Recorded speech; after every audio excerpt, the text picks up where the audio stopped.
while the cell wall serve to the protect the organisms from the external environment। ये जो cell wall है वो बाहर की मतलब एनवायरमेंट, बाहर का जो एनवायरमेंट होता है एक्सटर्नल एनवायरमेंट, उससे क्या करती है, इसको प्रोटेक्ट करती है, अंदर लेयर जो होता है उसको प्रोटेक्ट करती है। It also allow small molecules and nutrient to the selective pass through. अब ये क्या करता है पता है, कोई कोई ही न्यूट्रिशन जिसकी जरूर होती है ना, सेल वॉल क्या करते हैं, कोई कोई न्यूट्रिशन जिसकी जरूर होती है उसको, और स्मॉल मॉलिक्यूल एकदम छोटा सा मॉलिक्यूल होता है उसको क्या करती है, वो अंदर आने के लिए परमिशन देती है, वरना वो ऐसे एक्सटर्नल इन्वायरमेंट से क्या करती है, उसको प्रोटेक्ट करती है, कोई भी बाहर का खराब वस्तु आने नहीं देती, ज्यादा उसको हार्म पहुंचाए वो वस्तु आने नहीं देती। सिर्फ स्मॉल मॉलिक्यूल जो छोटे छोटे होता है उसको ही आने देती है, और दूसरा किसको आने देती है, एक स्मॉल और न्यूट्रिशन जो होते हैं इसको जरूरी है उसको ही आने देती है। The cytoplasma of the cell is enclose within the cell membrane. अब साइटोप्लाज्मा क्या है, एनक्लोज है। जब सेल मेम्ब्रेन, जब भी सेल मेम्ब्रेन पाया जाएगा तो साइटोप्लाज्मा क्या हो जाएगा, एनक्लोज हो जाएगा। क्या हो जाएगा, एनक्लोज हो जाएगा। Within the cytoplasma lies a single molecule of double stranded DNA। जब भी साइटोप्लाज्मा सिंगल मॉलिक्यूल्स करते हैं तो वो क्या करते हैं, standard DNA and loop call the circular DNA. यानी जो तुम लोग क्या करते हैं, ऐसे ऐसे करते हैं, ऐसे। ये क्या है, डीएनए का स्ट्रक्चर है। क्या है, डीएनए का स्ट्रक्चर। तो ये किसमें आता है, डबल इसमें आता है। किसमें आता है, डबल इसमें आता है। तो इसको क्या बोलते हैं, जैसे डीएनए हमेशा 3' के अंदर होता है। जैसे ऐसे देखोगे इसका स्ट्रक्चर तो 5'3", 5'3" ऐसे होता है। तो ये जब भी डबल सर्कुलर होता है तो यहाँ पे 3 होता है और यहाँ पे 5 होता है। यहाँ पे 3 होता है, यहाँ पे 5 होता है। यहाँ पे 5 है तो यहाँ पे 3 होता है, यहाँ पे 5 होता है। ऐसे ये क्या होता है, ये यहाँ पे 3 है तो यहाँ पे 5 होगा, यहाँ पे 3, यहाँ पे 5, यहाँ पे 3, ऐसे ये प्रोवाइडेड होता है। यानी इसको क्या बोलते हैं, डबल सर्क्यूलर डीएनए। साइटोप्लाज्मा जब भी सिंगुलर होता है तब ये डबल स्टैंडर्ड डीएनए बनाता है। जैसे ये 5'3", ये 5 है। तो ये क्या हो है, डीएनए का स्ट्रक्चर है। तो ये जब भी डबल ही में होता है तो ऐसे हो जाता है, ऐसे हो जाता है। तो यहाँ पे 5 आता है, यहाँ पे 3 आता है। तो यहाँ पे 3 है तो यहाँ पे 5 आएगा, यहाँ पे ऑटोमेटिक 3 आ जाएगा। अब यहाँ पे 3 है तो यहाँ पे 5 आएगा, यहाँ पे 3 आएगा। और यहाँ पे 3 है तो यहाँ पे 5 आएगा, यहाँ पे 3 आएगा। तो देखो 5 3 3 5 है ना, ऑटोमेटिकली ऐसे हो जाएगा। तो ये डबल सर्कुलर डीएनए बनेगा जो ऐसे दिखेगा। आप लोगों को कैसे दिखेगा, ऐसे इसमें दिखेगा, ऐसे देख पाएंगे हम लोग, ऐसे फॉर्म में। The circular DNA molecules is tightly curling to the from the nuclear body। अब ये जो है ना डीएनए वो न्यूक्लियर बॉडी से एकदम अटैच होते, एकदम पास में होते हैं, मतलब यहाँ पे हो गए। जैसे ये न्यूक्लियर बॉडी है तो इसी के अंदर ये ऐसे बहुत जकड़ के हो गए, क्योंकि ये क्या है, डबल सर्कुलर डीएनए। दिखेगे ऐसे, मतलब सॉरी दिखेगे ऐसे, होगा ऐसे। तो ये क्या हो जाएगा, ऑटोमेटिक क्या हो जाएगी, बहुत टाइटली बनेगी। कैसे होगी, बहुत ज्यादा टाइटली बनेंगे।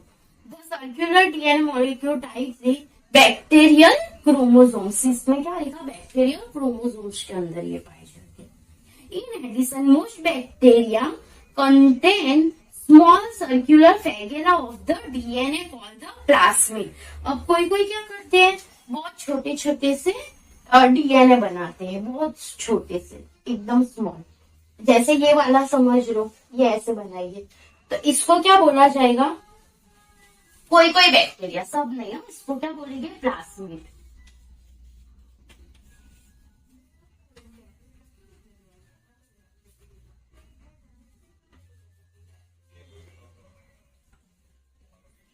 ये क्या है, DNA circular, double DNA circular और न्यूक्लियस में है, न्यूक्लियोइड।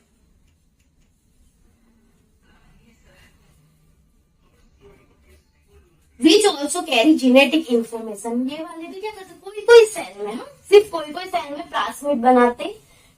प्लाज्मिड होते हैं जो एकदम स्मॉल डीएनए को क्या करते हैं, कंडक्ट करते हैं। कोई कोई बैक्टीरिया जिसको क्या बोला जाता है, एकदम स्मॉल, मतलब ऐसा डबलिंग नहीं होगा या स्ट्रॉन्ग डीएनए नहीं होगा, सिर्फ ऐसे छोटा होगा, तो उसको क्या बोलेंगे, वो प्लाज्मिड बोलते हैं। क्या बोलते हैं उनको, प्लाज्मिड बोलते हैं। अब ये जो भी प्लाज्मिड है वो क्या है, which are carry genetic information. अब ये जो प्लाज्मिड है ना, वो जीनेटिक इन्फॉर्मेशन, क्योंकि डीएनए तो है ही ना उसी के अंदर, भले स्मॉल है बट कैसे डीएनए तो है ना, तो वो क्या करते हैं उसको उसके अंदर जीनेटिक इन्फॉर्मेशन हमेशा किससे मिलती है, डीएनए से, तो वो लोग इन्फॉर्मेशन देते हैं independent of the bacterial chromosomes. जो बैक्टीरियल क्रोमोसोम से क्या होते हैं, इंडिपेंडेंट, मतलब अकेले होती है, इंडिपेंडेंट होती है, अकेले, वो लोग पूरी उसकी प्रोवाइड करते हैं।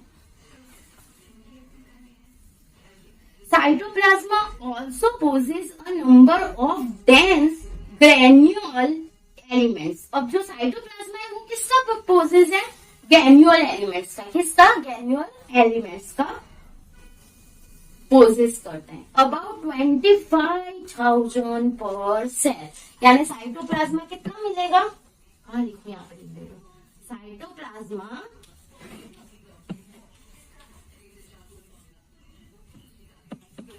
25,000 पर सेल। एक सेल के अंदर साइटोप्लाज्मा कितना होगा, ई कोली बैक्टीरिया के एक सेल के अंदर साइटोप्लाज्मा 25,000 पर सेल। एक सेल के अंदर साइटोप्लाज्मा 25,000 होगा, किसके अंदर, ई कोली बैक्टीरिया के अंदर। मोस्ट टाइम पे अंडरलाइन को कॉल द रिबोसोम्स, जिसको क्या बोला जाता है, रिबोसोम्स बोलते हैं। क्या बोलते हैं, रिबोसोम्स। यानी रिबोसोम्स भी क्या है, एक अंगिका है, मतलब एक उसका ऑर्गन है। Which are the site of the protein synthesis in the cell? आगे पढ़ चुके हैं, रिबोसोम्स क्या करती है, प्रोटीन को सिंथेसिस करते हैं। तो ये वाला साइटोप्लाज्मा पर सेल कितना है, 25,000 है पर सेल। एक ही सेल के अंदर 25,000 है, तो वो क्या है, रिबोसोम्स है, इसीलिए वो प्रोटीन को सिंथेसिस इजीली कर पाएगी, क्योंकि वो इतना ज्यादा उसके अंदर मिल रहा है। तो वो प्रोटीन सिंथेसिस क्या हो जाता है, उसका इतना ज्यादा हो जाता है, इसके लिए वो प्रोटीन को अच्छे से सिंथेसिस करते हैं। एक ही सेल में इतना, और वो किसकी मदद से करती है, साइटोप्लाज्मा की मदद से करती है। Further the cytoplasma of many bacteria contain storage granule consist of fat, starch and other nutrients। और वो क्या करती है, स्टार्च और अदर न्यूट्रिशन को भी क्या करती है, कंटेन करती है, स्टोर करती है। क्या करती है, स्टोर करती है। Cytoplasm is very rich in the protein. अब साइटोप्लाज्मा क्या है, प्रोटीन का वेरी रिच है, वो तो दिख ही रहा है, क्योंकि ये रिबोसोम्स करती है प्रोटीन। तो एक ही इसके अंदर 25,000 है सेल,